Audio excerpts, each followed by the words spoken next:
ভারতের গণতন্ত্রের অন্তরাত্মা দেশের সংবিধান। এই সংবিধানকে নড়বড়ে করে দিয়েছে দেশের শাসক দল বিজেপি। শুধু তাই নয়, এই দেশের রাজনৈতিক অর্থনৈতিক যে সংস্কৃতি ছিল তারও ক্ষতি সাধন করেছে নরেন্দ্র মোদীর নেতৃত্বে বিজেপি সরকার। বক্তা বিধানসভার বিরোধী দলনেতা জিতেন্দ্র চৌধুরী। সেই সাথে তিনি অভিযোগ করেন, বিজেপি পুনরায় দেশের গদি দখল করলে এদেশে আর নির্বাচন অনুষ্ঠিত হবে না, নির্বাচনের পরিবর্তে হবে বিজেপির মনোনয়ন। রাজ্যে আসন্ন লোকসভা নির্বাচনের প্রচার ক্রমেই তেজি করার মরিয়া চেষ্টা করে চলেছে বাম, কংগ্রেস সহ 8 দলীয় জোট, যার পোশাকি নাম ইন্ডিয়া মঞ্চ। সোমবার ছিল কমলপুরের প্রাক্তন বিধায়ক তথা বাম সরকারের মন্ত্রী বিমল সিনহার 26তম শহীদদান দিবস। এই দিনটিকে ইন্ডিয়া জোট কমলপুরের হালহালিতে যৌথ নির্বাচনী সভার জন্য বেছে নেয়। প্রথমে কমলপুরের হালহালি বাজারে ইন্ডিয়া জোটের বামফ্রন্টের প্রার্থী রাজেন্দ্র রিয়াংয়ের সমর্থনে এক মিছিল সংঘটিত করে।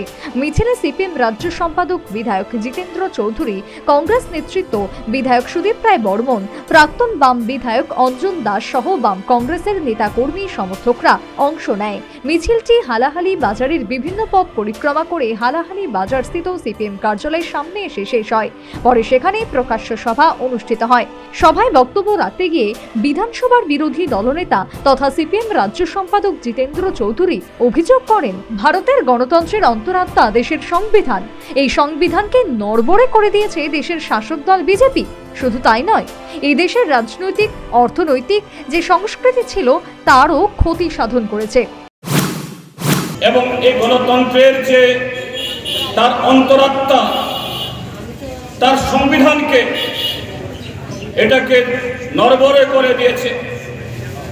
এটাকে সম্পূর্ণভাবে ধ্বংস করার জন্য যে সমস্ত উদ্যোগ গ্রহণ করেছে এবং তার মধ্য দিয়ে গত 7.5 দশক ধরে স্বাধীনতার পর আমরা এই দেশের যে রাজনৈতিক সংস্কৃতি, অর্থনৈতিক সংস্কৃতি বা ইমারত গড়ে তুলেছে, তার যে ক্ষতি সাধন করেছে, আজকে সেই ভারতীয় গণতন্ত্র, তার অন্তরাত্মা, ভারতীয় সংবিধান বা তার মূল কাঠামো ধর্মনিরপেক্ষতা, এটাকে রক্ষা করার এক মুখ্যম, এক পবিত্র দায়িত্ব।